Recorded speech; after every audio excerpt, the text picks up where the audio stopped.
from the heart of rural France. This is the Keto Woman podcast, brought to you by me. Hello Keto lovelies, I'm Daisy Brackenhall, and I've spent most of my life struggling with my weight and confidence, and have always had a difficult relationship with food. Even when I finally got to my target weight, after weight loss surgery and eating low carb, I couldn't maintain it and I was miserable. I've been keto now for over 2 years, and it has given me the freedom to fall in love with food again, without the constant gain, loss, guilt, virtue cycle of before. Health and happiness is where it's at now, running on fat. Welcome to the Keto Woman podcast. Each week I'll be chatting to inspirational women, maybe even the odd man, to discover the secrets to their success so that I can share them with you.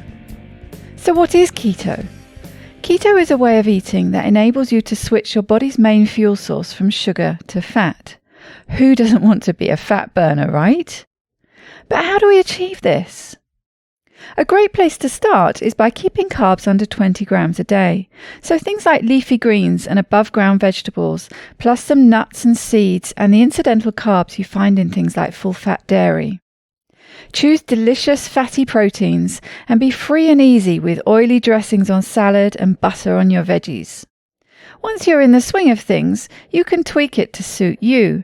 Make your own personalized keto. You'll hear all sorts of ways to keto from my guests. There is no one way to do keto, no one size fits all. I hope to show you just how flexible and fabulous this way of eating can be. I'm not a doctor, and most of my guests won't be either, so we really can't give you medical advice. It's always best to consult your own doctor when making big changes to your diet and lifestyle, because they know you and your medical history, and so have access to the bigger picture. Wouldn't it be helpful to have one place where you could find all the links? Want to sign up to my new Patreon exclusive Facebook group, Daisy's Lovelies? No problem. How about subscribing to my YouTube channel? Please help me notch up my first 1,000 subscribers by going to links.ketowomanpodcast.com and following the YouTube link. Not following me on Instagram yet? Hit the Instagram button. You get the idea. All the buttons, all the links you need are at links.ketowomanpodcast.com. Welcome to episode number 173, where I'm joined by 3 podcast favourites: Richard Morris, Jessica Turton and Annette Bosworth. This and next week's episode is a rerun of a trio of episodes I first aired 1 year while I was at Keto Fest. They felt like a good choice for a repeat and have saved me a little time when things are rather frantic. I asked our 3 podcast favourites the same question. Do you think people with weight to lose need to consider calories if they're experiencing a long plateau when eating a ketogenic diet? Whether you are listening to them for the first time or it's a throwback to when they first came out, I really hope you enjoy them. You've heard me banging on about moving for weeks and weeks now. Well, it's happening next week and the time is fast running out on my long list of things left to do. I'm a bit too busy and focused on the move to be too sad about leaving. I think also that I've been getting used to it for a few months since selling the place.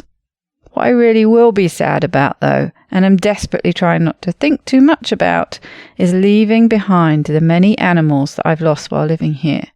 There are quite a few graves to say goodbye to and some ashes to finally scatter and let go of. One of my old cats, Emily, who died back in the UK before I left, came with me, but I'm going to scatter her with her partner Oscar and her children Jake, Molly and Lucy.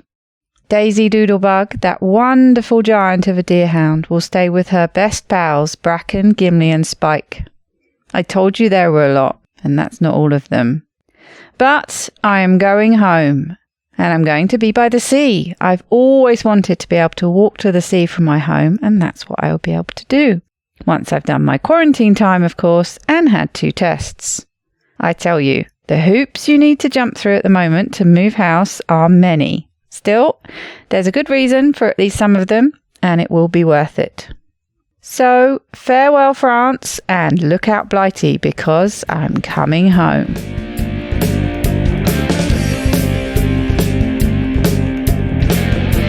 You're going to love this. Okay. We've actually touched on it in the recording today.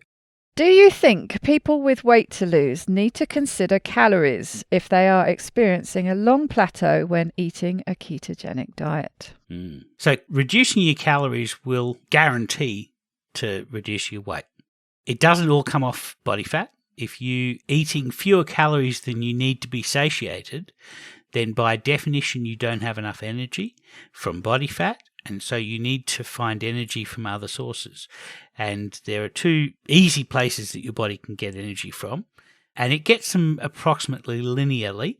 You will be using lean tissue, so you'll be throwing the furniture on the bonfire to keep yourself warm, so burning lean tissue in your body, and you will be also reducing your metabolic rate, because the other easy way to find calories is to make them up from cost savings.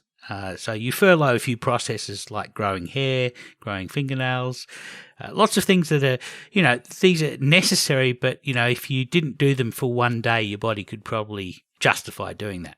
And so what happens when you eat fewer calories than you need for satiation is that your metabolic rate slows and it becomes harder to calorie restrict, and that's why people yo-yo.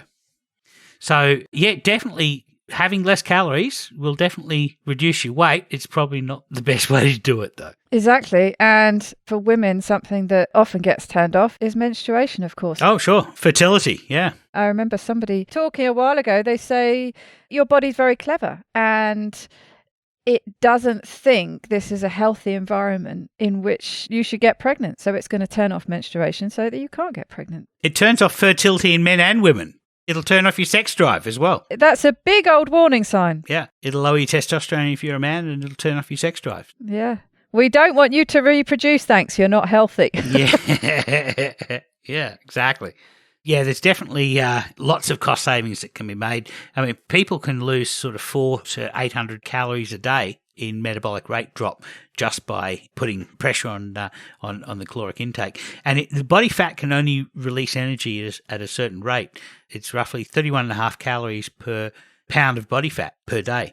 And so when you have a caloric restriction that is so great that it puts pressure on that, and you can no longer be getting the energy from body fat for one reason or another, then, you're going to get it from these other places. I've heard you talking about this before, about how the fat person literally can't access that fat. Because you hear people saying, don't you? No, don't eat high fat, and you should be eating less fat if you're trying to lose weight. You should be eating the fat on your body instead. Mm-hmm. Yeah. But there's only a certain point that's going to work to, isn't it? It's not just this absolute sliding scale where you can minimize the fat you eat right down to a really, really low percentage and automatically dial that percentage up to be taking it off your body instead. It doesn't work like that. No, thin people can't fast. You'll find that a lot of people who are quote-unquote healthy and shirtless on Facebook are not able to fast for more than a day. And the reason why is because once they've gone through all of the energy in their lipoproteins, they have no energy coming in because they have no ability to supplement their daily energy intakes from body fat. So yeah, that's certainly the case. But there are other reasons why you won't be able to use fat.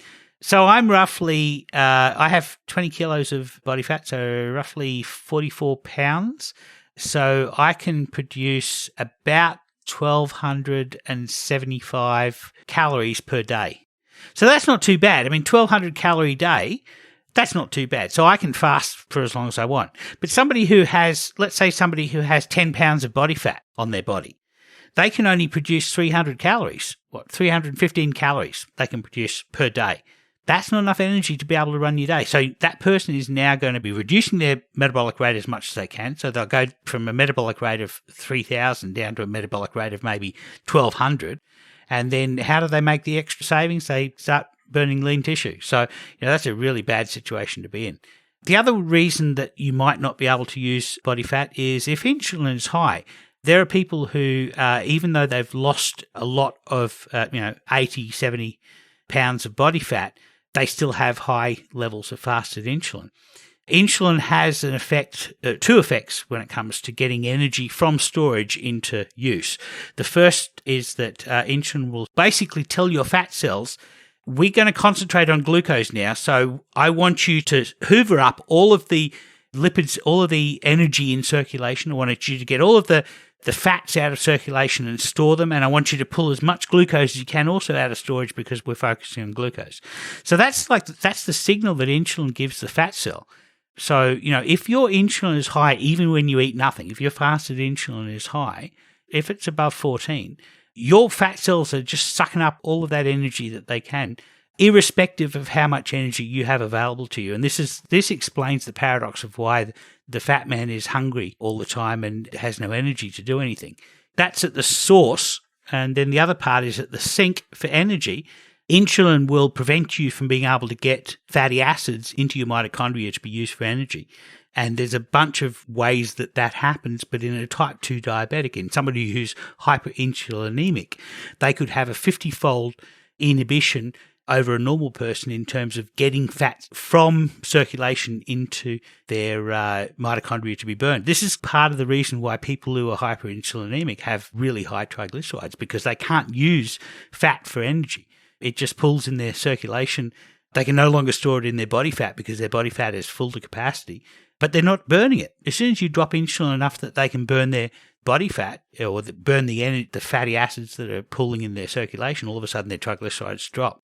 So if your insulin is high, that may be impacting how fast or the rate that you can burn fatty acids. And so these are all factors that people think, if I've got 10 pounds of body fat on me, that's roughly, 3,500 calories per pound of body fat. So I've got 30,000 calories. I need to go do 30,000 calories of exercise and then I'll have 0 pounds of body fat on me. It doesn't work that way. It's a very complicated picture. So just how insulin sensitive or resistant you are, is that going to impact then how much you can pull from your body fat? So for someone like me who basically I was twice my weight, so I had 140 odd pounds of excess body weight. I wasn't insulin resistant. I've always stayed quite insulin sensitive. My blood markers were always quite good. Does that mean that, and maybe that was why something like a very highly restrictive procedure like the gastric sleeve would work well? Would I be the kind of person who could pull more from my body fat? So hyperinsulinemia goes hand in hand with insulin resistance. Hyperinsulinemia just means you have high insulin. And you have high insulin, there's an argument over whether high insulin causes insulin resistance or insulin resistance causes high insulin. My attitude is that it doesn't really matter. They both affect each other and they both contribute to each other. And once you get started on this, it's a sort of a Jacob's ladder. It just never stops. If you're not insulin resistant, then you're able to lower insulin based on the signals of what you eat. And so you would be able to, with a caloric restriction, you were probably able to get to a lower body weight than somebody who was insulin resistant and went through the same process. Right. But I would be able to pull more from my body fat. When you talk about the ability of only being able to pull so much, if you're much more insulin sensitive, you can pull more. So you can actually be someone who potentially could benefit when you're wanting to lose weight from reducing calories a bit. Yes. Definitely, if you're insulin sensitive, then you have access to more fat as fuel to turn into energy. And if you're insulin sensitive and your insulin is low, you're in a wonderful state. If you're insulin sensitive and you go on a ketogenic diet, what happens generally is that you lose a lot of weight and you get down to normal body weight very quickly. If you're insulin resistant and you have a high underlying fasted insulin levels, then you will alight at a higher body weight. You will plateau at a higher body weight. And then it's just a matter of working out what tissue is causing the insulin to be high. It's certainly, once you've lost 30, 40 pounds of body fat, it's no longer a physical capacity limit on your body fat it's not insulin resistance in your body fat that's causing your insulin to be high. It's another tissue that's doing the damage. It could be your hypothalamus, it could be your pancreas, it could be your liver, it could be your muscles. Could be your immune system is also able to modulate insulin secretion. So, all of these things. So at that point, this is why my advice is keep calm and keto on. Get to your plateau and then keep calm and keto on. And, and enough time at that weight, and you'll find what tissue was doing the damage. And, it could be sleep. It could be, there's a bunch of things that you can do, relaxation. They're all part of keeping calm and ketoing on. But, I suggest not to calorie restrict. But if you're naturally insulin sensitive, if you've done a fasted insulin test and you can get down to 4 or lower, go for it. Calorie restrict, give it a go. I think there are so many other things to consider before you do that. So yes, if you know in your heart of hearts that you're eating too much, and I don't like to really pinpoint it as calories, but you're just taking in too much energy. If you know you have a tendency to I do with certain kind of foods, I eat too much of them. I know I do. So if you know that you're taking it, you can calorie restrict in the sense that you can reduce your intake a bit, maybe by limiting the things that you know you have a tendency to overeat.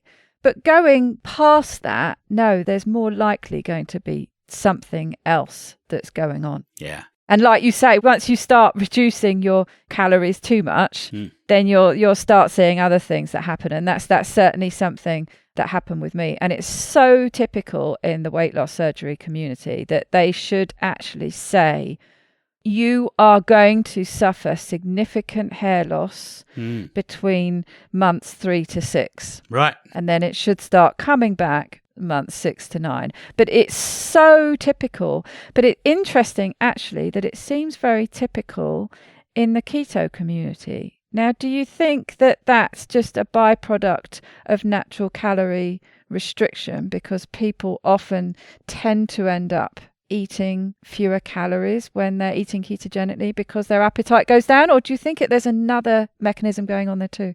There's a lot of chicken and egg issues here. One of the things that will signify your body to make cost savings, and those cost savings will cause your body to stop growing hair, telogen effluvium, where all of the hair that is probably going to fall out over the next year decides all to do it in 1 week. All the follicles. So all of those things happen when you have an energy shock. Now, when you first go ketogenic, you are not fat adapted, but you're not giving your body carbohydrates. So you are actually giving it a shock. You're actually giving it not enough energy, so it has to adapt. Ah, right. So it's not so much about the calories, it's just the shock to switching that fuel source. Yeah. It doesn't happen to everybody. Some people are able, some people are more adaptable. No, but it does seem to happen a lot, I've noticed. But if it doesn't happen to you when you first go ketogenic, then, 7, 8, 9 months down the road when you hit your plateau and then you decide, well, I'm going to reduce my food intake because, I've been increasing my food intake as I got closer to my plateau, this is Stephen Finney's argument. This is his 4 charts. This is what he's saying. As you get closer to your ultimate plateau, you start to eat more calories spontaneously. And he's explaining how the homeostasis works to alight you on that plateau. If you then decide, I'm obviously eating too much, I'm going to eat less, and then you eat less and now you have an energy deficit, if you didn't lose hair in the first days of keto, that's when you're going to lose a lot of hair, and, your fingertips will be cold, and I've heard of people with toenails and fingernails falling out and, all sorts of lack of energy. It's just, and then fertility, cost savings, women stop their menstruation and men lose their sex drive. And, there's all these kinds of things that happen when your body is in an energy deficit, in an emergency, essentially. It's a 3-alarm emergency. And you talk about eating to satiety, and you seem to have that dialed in really well. And it's something that I struggle with, and I know a lot of people do. And I think that's where you potentially have to start looking at restriction, but not really restriction of calories, but restriction of certain food types.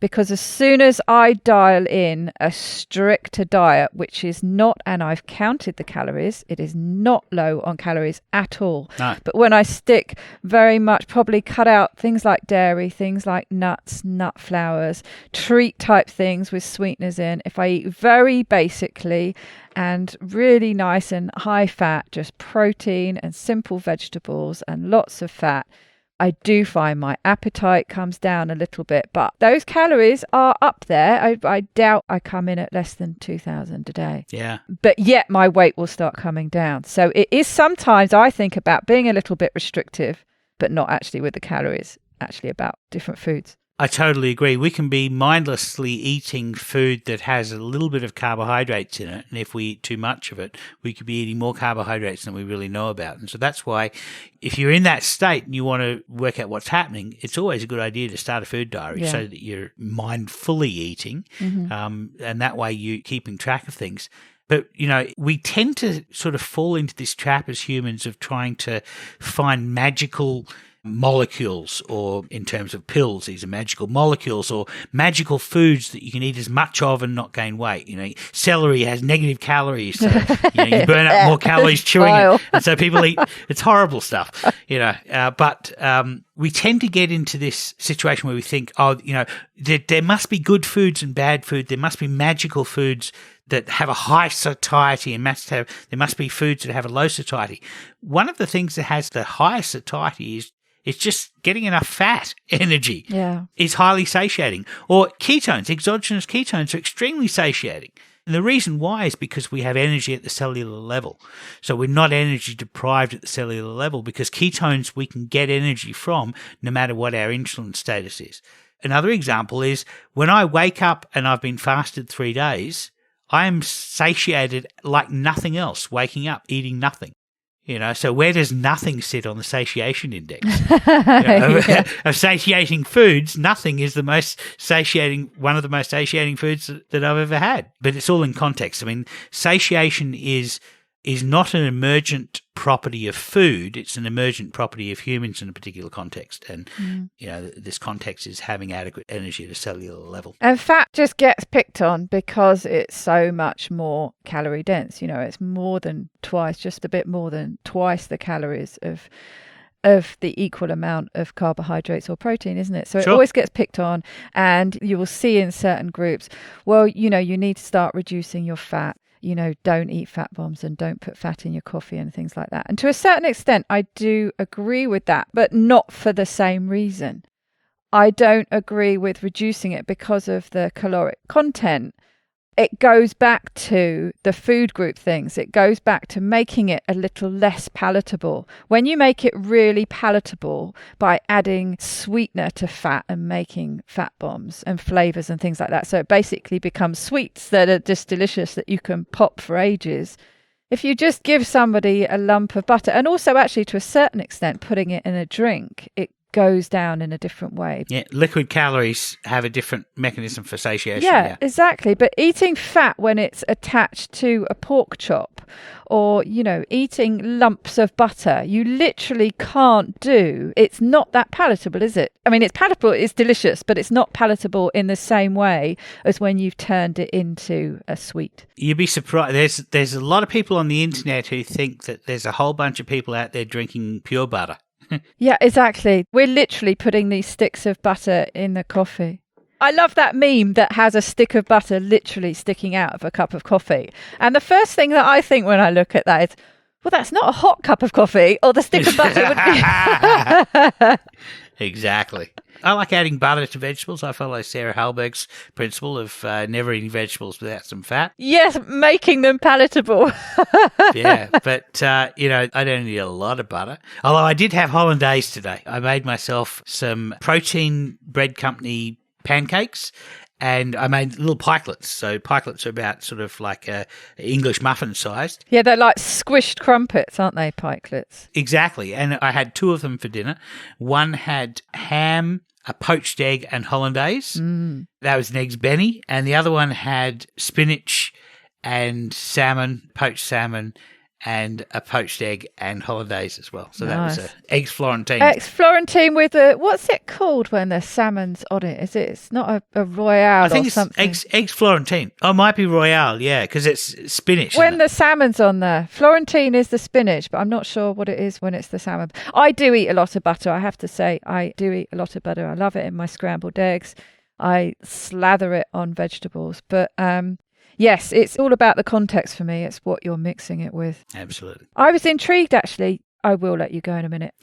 But lupin flour. And I've been reading about this and trying to find out what the carb content of things. It's quite big in Australia, isn't it? Yeah. It's one of these new emergent low-carb flours. It is. Lupin is a legume like peanuts. It's closely related to peanuts. And so people who have peanut allergies can often have allergies to lupin.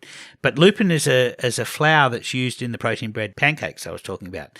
And there are 3 varieties. There's a European variety the French variety that's been eaten for thousands of years. And there's a South American variety as well. And then there's an Australian variety, a sweet lupin. It doesn't actually have sugar in it. It's just called sweet because of the flours. But anyway, and the Australian variety is slightly less allergenic. Australia has really high peanut allergies. We have more peanut allergies amongst kids than almost anywhere in the world. Yeah. So, in fact, we have very high rates of asthma and a lot of these autoimmune diseases. But lupin is less allergenic than South American and European versions. But as somebody, I just posted on Facebook a nice breakfast I had, and I got called to task about promoting lupin. Yeah, I saw and it. I said, that's one of the reasons why I don't want to be a keto dude anymore, because I was just having breakfast.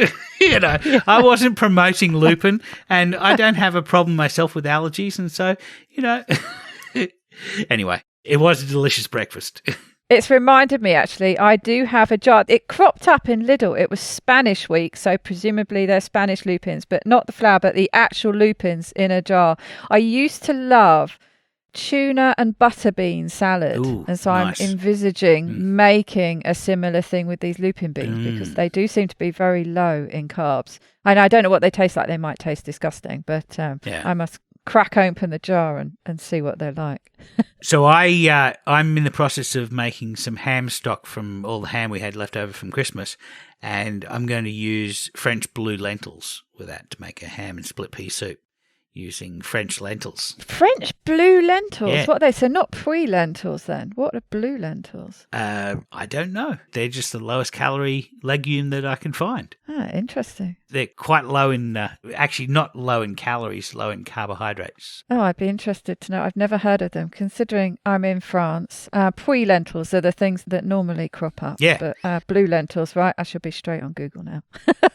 Because I do like to have, those things occasionally. They're the kind of things, before I started keto, when I was more moderate carb, I would have a few things like quinoa and lentils and things like that. I do potentially like to have them occasionally. Right. Well, thank you very much. Fabulous having this extra bit. You're welcome, Daisy. It's a pleasure as always.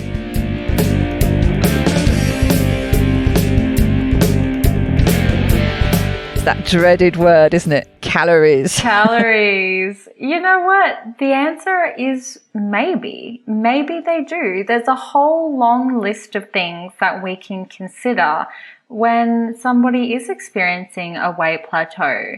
And calories is one of them. So for example, if you are just taking in too much energy from fat or from protein or even from carbohydrate or alcohol, if you're just taking in too much energy and pushing through those hunger and satiety signals because you're eating for other reasons or whatever it may be, then definitely reducing calories and trying to tune back into those hunger and satiety signals might be a strategy. So that's often why people will use something like intermittent fasting. They'll spend that period, whether it be 3 months or 6 months or whatever it is, or shorter, to get themselves fat adapted. And then they start to notice that their appetite goes down. And so they're like, okay, well, now I'm ready to do something else. And maybe the weight has plateaued.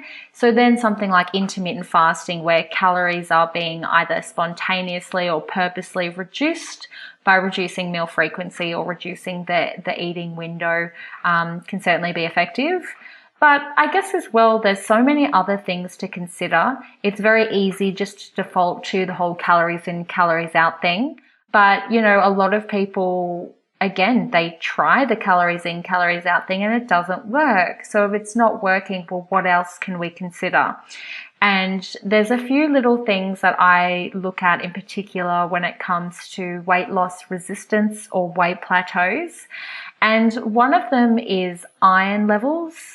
So if somebody is low in iron, and it's usually iron stores. So on the blood test, it's called ferritin. That's your iron stores.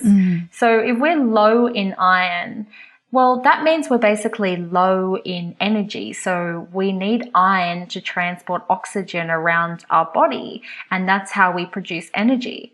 So if you're trying to lose weight, you're basically trying to get your body to expend energy to burn its stored energy. So it's like a double whammy trying to get rid of energy from the body, but you don't have enough iron to carry oxygen around the blood sufficiently. So the body's going to be like, well, hang on a second. We're not getting rid of this precious energy that we have, and we're not going to waste any energy burning fat because we don't have enough iron.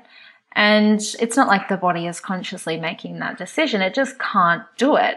And there's the other theory as well, where if the body is low in something like iron or one of those essential vitamins or minerals, it releases a bit of a low-level stress response, which increases insulin resistance, which helps the body hold on to stored fat because, any type of stress, it's kind of like the body thinks it's in a famine or in some sort of danger mode. So it's not going to comfortably release any stored energy.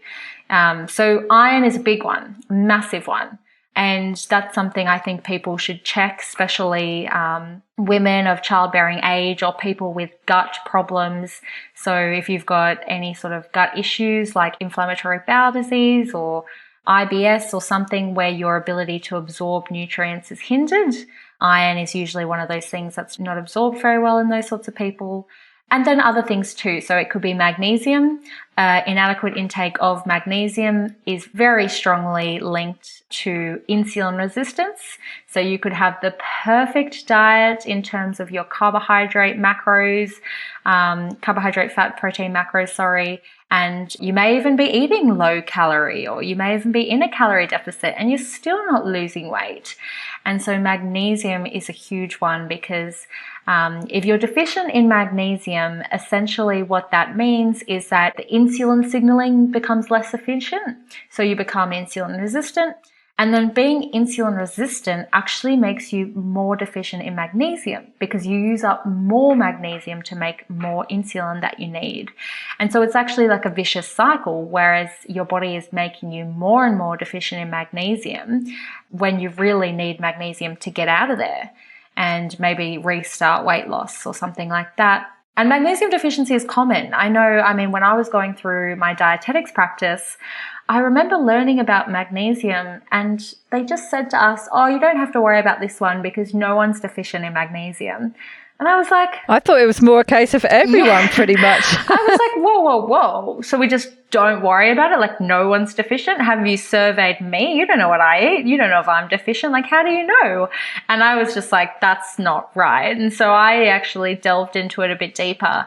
And what they were trying to say in their defense was that so many foods contain magnesium. It's abundant in our food supply that it's not likely someone's going to undereat it. So it's not like as obvious, whereas if you stop eating meat, you're probably going to be deficient in iron. There's, because a lot of food groups have it. But I thought that was, that's still not enough to then be like, okay, well, everybody's going to be safe from a deficiency. Because what we know about magnesium is that we all have a different magnesium bucket that we've got to fill up. And if you're under a lot of stress, for example, which most of us are in this modern world, or you're going through a very stressful period at work, or you're doing a lot of fasting, which is a stress, or whatever it may be, your magnesium bucket actually gets bigger. So now you've got to fill up a larger magnesium bucket so that you don't have a deficiency. So trying to fill up a huge magnesium bucket, let's say you're really stressed at work, you're also doing this fasting thing, or maybe you're doing a low calorie diet, they're all stresses on the body, and maybe you're not sleeping well, maybe you're taking lots of medications, you've got this massive magnesium bucket and you can't fill it. You can't fill it up. So you become deficient. And that's maybe where supplementation could be useful. Because isn't part of the argument is, you mentioned that their argument was that it's really easy to get magnesium from foods. But I thought that was one of the arguments actually, that foods they have less and less magnesium in them. So it is more difficult actually to get enough magnesium from the foods, even if you're eating a diet that is allegedly rich in magnesium. Agreed. So the soils are becoming more and more deplete in magnesium. So we don't even really know how much magnesium is in the food we're eating, from the vegetables and the seeds and all of that. If a food is fortified with magnesium, which a lot of those packaged bread and cereal products are fortified with magnesium, well, that's kind of a supplement, really. If it's being fortified, it's not in the food naturally. If you're doing that, then yeah, you might be able to argue that you're getting in enough magnesium. But, a lot of people, particularly in this space, aren't eating those fortified breads and cereals. And that's when I think short-term periods of supplementation can be warranted. So for this particular person who is trying to figure out why they are in this weight plateau, you'd go through those different types of things as well. So a lot of it is micronutrient based, trying to figure out if somebody's got a deficiency in one of these major micronutrients. And if they do, well, can we use short-term supplementation to help boost up the levels? And then once they are able to get things going again, and we've seen adequacy in those micronutrients, then we can try and keep it there with food. So yeah, there's so many others. Like, I'm just thinking of more that are coming to my head as well. It can be difficult to test magnesium, can't it, though? I seem to remember reading that the blood test to see if your levels of magnesium isn't particularly accurate. Is it sometimes a case of sort of guessing what the problem might be? And I mean, something like taking magnesium supplements, it's unlikely to do you any harm, is it? You just end up, you can tell if you've had too much because things tend to move through your system a little bit too quickly, to put it politely. Yeah, no, you're right. So a lot of the blood tests for vitamins and minerals are just completely inaccurate. So magnesium is one of them. The blood test for serum B12 is highly inaccurate. And the reason the blood test for the magnesium is inaccurate is because magnesium is stored in our bones. So it's not really frolicking around our bloodstream anyway. Right. So it's more used in the acute care setting where they're trying to work out people's electrolyte balance and whether or not they need to give them supplementation to keep them alive and things like that. So that's why the magnesium always appears on your blood test, but it's actually not useful in determining whether or not you've got a deficiency. The way I do it is by trying to predict how large someone's magnesium bucket is. So do they have higher requirements? And if they have insulin resistance, if they're taking multiple medications, if they're under a lot of stress, if they've got anxiety, things like that, then I just make the assumption that they've got higher requirements for magnesium. And then you can supplement based on that assumption alone and then just sort of track symptoms and see if things improve. But also the other thing is that people, you can calculate people's magnesium. So you can sit down and you can go, well, what are they eating? How much magnesium are they eating? And match it with your prediction for increased requirements. But then the other factor that comes in, which is how this conversation all started, is that people are usually trying to lose weight as well. So if you're trying to lose weight on top of an increased requirements for vitamins and minerals, sometimes you actually can't eat enough food. Even if you're eating all these magnesium-rich foods, you can never get to that point where you're going to meet your requirements because you're also trying to lose weight and you're trying to keep your food intake low. You don't want to overeat. So that's the other thing, sometimes when you sit down and you put together, well, this is what you'd have to eat in a day to meet your magnesium requirements. Someone's magnesium requirements are really high. They're just like, I can't eat all that. Like, if I eat all that, I'm going to gain weight. And they might be right. So that's another thing that needs to be factored in. But there are some blood tests which are good. So, vitamin D is usually a pretty good correlator of your vitamin D levels and your vitamin D status. And also, it's another good one, iron is good. The iron tests are reliable, aren't they? Yeah. But like for the minerals, they're all pretty basic. They're not really going to tell you much about your actual diet. Another good one that I'll share is that I think a really good blood test to request from your doctor is something called homocysteine. Have you heard of it? I have. Yeah. I couldn't talk about it. I've definitely heard of it, so I'm fascinated. I know the word, yeah. Yeah, well, I mean, I didn't learn about this at uni or anything either, and I don't think a lot of people know about it, what it is or what it does. But I learned about it through my own sort of health journey as well, and then I dived into the research. So basically it's a protein, and it will build up in your blood if you have a deficiency in either folate, which is vitamin B9, or vitamin B12. So if you just got a blood test for vitamin B9 and they looked at serum B9, a lot of the times your blood has a lot of this serum B9 floating around, or a lot of B12 floating around, and your doctor goes, oh, that's good, you've got no deficiency. But those two vitamins need to be activated to actually be used by your cells. So they can be floating around the blood in high amounts. But the question of whether or not your body is actually using those B vitamins can be answered by testing homocysteine. So if you test your homocysteine and your levels are elevated, you can assume that you've got a deficiency in either vitamin B9 or vitamin B12 or both. And you just sort of play around with that until you get the homocysteine levels down. So I think that's a really good one, because that definitely happened to me. I, when I went through my kind of stage where I was doing a lot of restrictive eating, I ended up with nerve damage in my hands and my feet.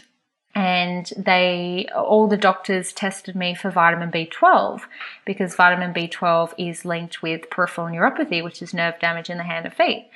And my B12, my serum B12 always came back high. It was always, yep, you're fine. It's got to be something else. They called it idiopathic peripheral neuropathy. And, 7 years passed before I finally found out that the B12 blood tests really just does not correlate to your B12 stores. And my body had a problem in activating B12. So even though it was in the blood, my body couldn't get it into the cell. And so I had to supplement with an activated form of B12 to help my body get that sort of B12 into the cell. And boy, I wish I knew about that 7 years ago, because maybe the nerve damage is permanent and maybe that's something I'm going to have to live with. And if I can prevent other people from having any permanent damage from a B12 deficiency or a folate deficiency, I'm going to spread that message. So homocysteine, get it tested. And that's where we leave you for this week. I'm sorry to cut Jessica off mid-flow. Make sure you come back next week to hear the rest of her answer, and also Annette Bosworth. See you next week.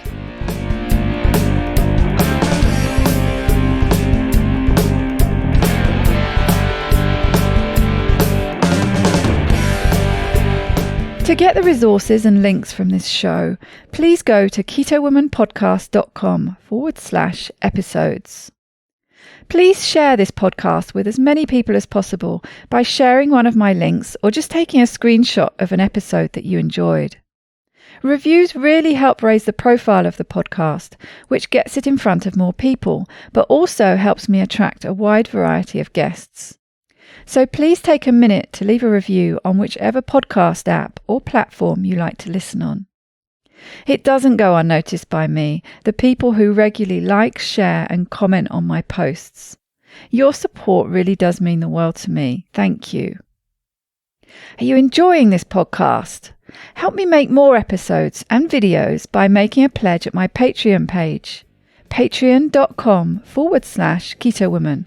Or simply hit the support button on the Keto Woman Podcast website. Don't forget to join in the fun on the Keto Woman Podcast Instagram and Facebook pages, and Daisy_Keto Woman on Twitter. Are you my next extraordinary woman? Maybe you've got an idea for a show, a topic you would like to hear about.